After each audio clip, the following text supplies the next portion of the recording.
we ready for our next author? Yeah. All right.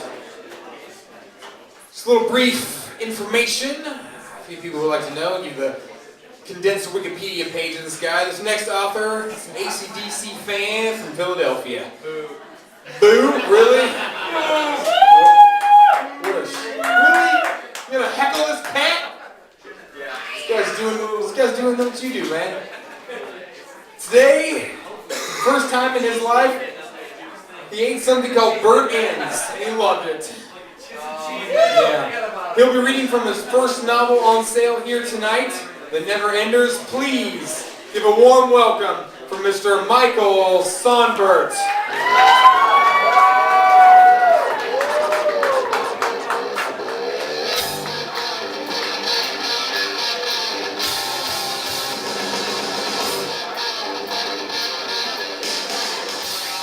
Holy shit, what's up, Kansas City? How you guys doing tonight? So I've been in town for about 28 hours, and I fucking love your town, man. You guys have a great city here. Gotta move this motherfucker up a little bit. That's alcohol abuse. You cannot do that.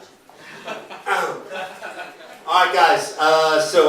Thanks so much for having me. This is a great space, and Mr. Teets and Mr. Ross are some fine gentlemen. So this is my first book. It was came out in 2008. It's called The Never Enders. I'll just give you a tiny bit of background on it. It's about a young man who he's from the country. He moves to the city with $4,300 in his backpack. He says, if I can't find something to live for before this money is gone, I'm going to commit suicide. But he meets a crew of people with whom he has a real connection.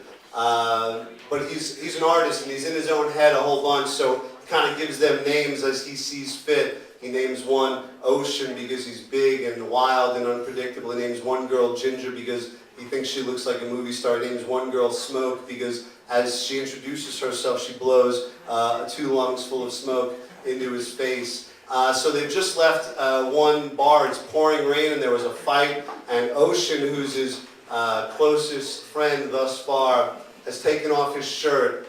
And as they're walking into the next bar, he's noticed, our protagonist, his name is Perry, he's noticed that Ocean has a tattoo on his entire back that looks exactly like him. This chapter is called Shadow Man. We fell through the door and Ocean was gone. I reached out for him, my fingers scraping at the face in the tattoo. My face. It disappeared. Blowing through the faceless swarm, we arrived at the bar, drunk and wet and spinning. Ginger pulled me close. Her friends were there, but I didn't care. I stared at everybody that all looked exactly the same, trying to see where Ocean settled. Before I knew it, I had a beer in my left hand and was doing a shot of something clear and burning with my right. With my mouth drenched and reeling from the poison and my head spinning from Ocean's tattoo, Ginger pulled up close and kissed me. She bit my bottom lip softly and pulled it down towards her. She let me go and we stood there staring at each other for a moment. Ocean was forgotten.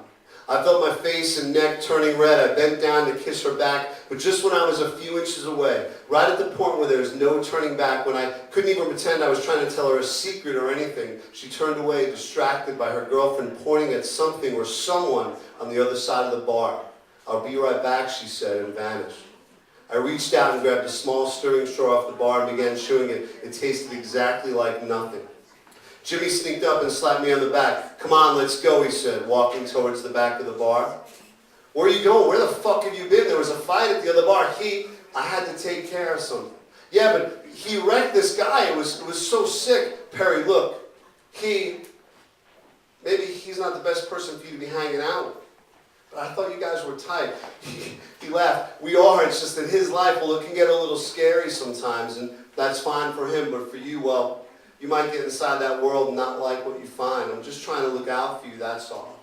He pushed open the bathroom door and made sure no one was inside. We stepped in and he closed the door behind us and leaned against it so no one would come in. He pulled out a bag of Coke and poured some on his hand.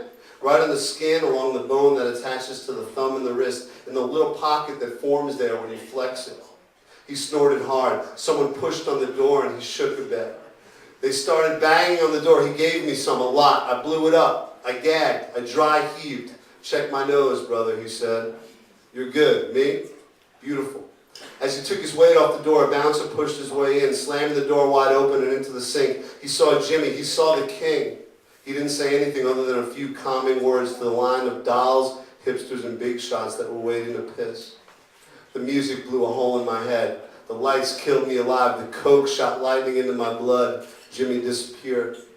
Ginger was on the other side of the bar. She was talking to a man wearing a black baseball cap with a hooded black sweatshirt over it, with long sleeves nearly covering both his hands. I got glimpses of his face. It was dark. The darkness always freaks me. He had facial hair, like he hadn't shaved in a week. He had no definitive features, no eyes, no nose, no mouth. The shadows from the hood and cap covered him. He only existed as a dark hallway, a lightless room, a black night. He was Shadow Man.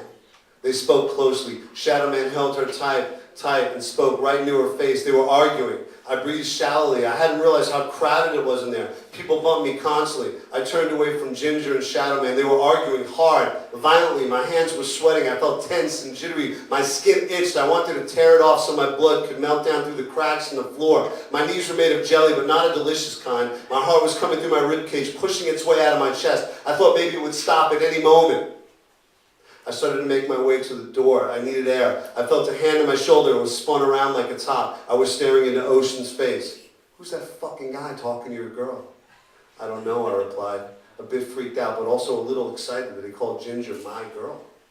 Come on, let's go have a talk with him. No, it's all right. I'm sure it's nothing. Jimmy showed up. Come on, Pete, Ocean said, giving me the first nickname I'd had since I was 14, and everyone called me Throw Up after I'd puked up some hot dogs at the fair back home. You gotta show that guy you're not to be fucked with. Hey, maybe Perry's had enough excitement for tonight. Maybe it's time to go home, Jimmy said. Ocean got close to Jimmy. He dwarfed him. Maybe you should go home. Perry's just fine hanging out with me, he said in a horrible, raspy whisper that made my stomach turn. Jimmy didn't flinch. Come on, he said, pulling my arm. I almost fell down, he was so strong. I turned back and Jimmy was watching us. I saw Ginger and Shadow Man on the other side of the bar. They were still arguing. He was inches from her face with his right hand digging into her left shoulder. You gotta do something about that, Ocean said. My stomach wrenched. It felt like I was going to shit my pants. No, I can't. I've never been in a fight before. I felt tiny. Ocean turned away in disgust and started walking down our side of the bar. People jumped out of his way. He was enormous. I was a few feet behind him. I had completely forgotten about the man on his back until I saw him staring at me. I saw me staring at me. As we got to the end of the bar, he swung out wide, making a huge left turn and heading back towards Ginger and Shadow Man. I followed in his footsteps. He reached out as he passed the vacant pool table and with his right hand grabbed a pool stick off of it. We were coming up on them. I knew what he was going to do. I couldn't stop it. No one could. As we got about 10 feet away, he flipped the cue upside down in his hand so that he was holding the thin end and the thick end was pointing up. I could see them, Ginger with her back to us and Shadow Man, whose face I still couldn't make out, standing on top of her tower. I took a deep breath and held it. I wanted to scream before it happened. Ocean wound up as we came upon them and swung the pool cue like a baseball bat over the top of Ginger's head, striking Shadow Man in the temple. The cue shook and rattled in his hands. It shattered everywhere. Shadow Man fell. He was a tree chopped down amidst a crowded forest. He disappeared, and new faces took his place, and it was almost like he was never there. I couldn't swallow. Vomit shut up my esophagus. My mouth was dead hair and cotton. Time sped up with the help of a screaming jukebox. Shadow Man was down, writhing and maybe dying, while Ocean reached for me while I reached for Ginger. The vultures were circling. People whispered. Only a few people saw what happened, but most of them were probably scared to death. But they whispered. They whispered to people who whispered to other people, who looked up and they whispered to other people. Pretty soon I knew we'd be swallowed whole. Ginger was down on her knees at Shadow Man's side as he lay bathing in his own blood. Down on her knees, almost praying for what I didn't know. I had a soft hand on her shoulder, not wanting to disturb her in case this pile was her love. And her talking to me in the first place is what got him there, to the wet floor of a cold bar that didn't matter to anyone, anywhere. Ocean's breath burned my ear. Let's get the fuck out of here, man. I bent down, my chest pounded. Let's go, I said to Ginger. She looked up at me, and the way the light hit her face, I swear I saw her bones through her skin. I saw her the way the universe will know her forever. She was a skeleton wearing thin, poorly fitting clothing. She had no hope, just like everybody else. She reached into Shadow Man's coat pocket and pulled out a huge bag of sugar. She grabbed my hand and I pulled her through a circling pack of vultures and away from a shadow that had nothing to follow anymore. It was nearly 3 a.m. Ocean was silent. Ginger held my arm, pulling herself close. The rain had stopped. Jimmy was gone. The flood was over. As we walked past the front of the bar, I saw Smoke talking to some guy in the corner. Some guy that was just like me the night she and I first met. Some guy who was sucking down smoke, coughing with watering eyes, all the while falling in love with loneliness and misery. He had no idea what he was in for. "Hey, what's your name?" Ginger asked. "Perry. Perry Patton." Her phone rang as I spoke, and she turned away from me as she answered. "I know. All right, a half hour," she said, and hung up. "I gotta go," she said, smiling at me. "Meet me over at Cherry Bar tomorrow at 10, Perry Patton." She kissed me on the mouth and pulled away while I was still kissing, leaving me alone and frozen in the middle of the wet street. She disappeared.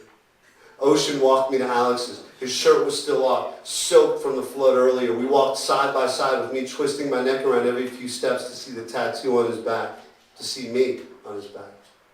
We didn't say a word about what happened, about Battleship, Shadow Man, Ginger, or Jimmy. We just flowed slowly down the street, more tired than drunk, but still quite aware of each other as the new day blew a hole in the night. Guys, thanks a lot. Cheers.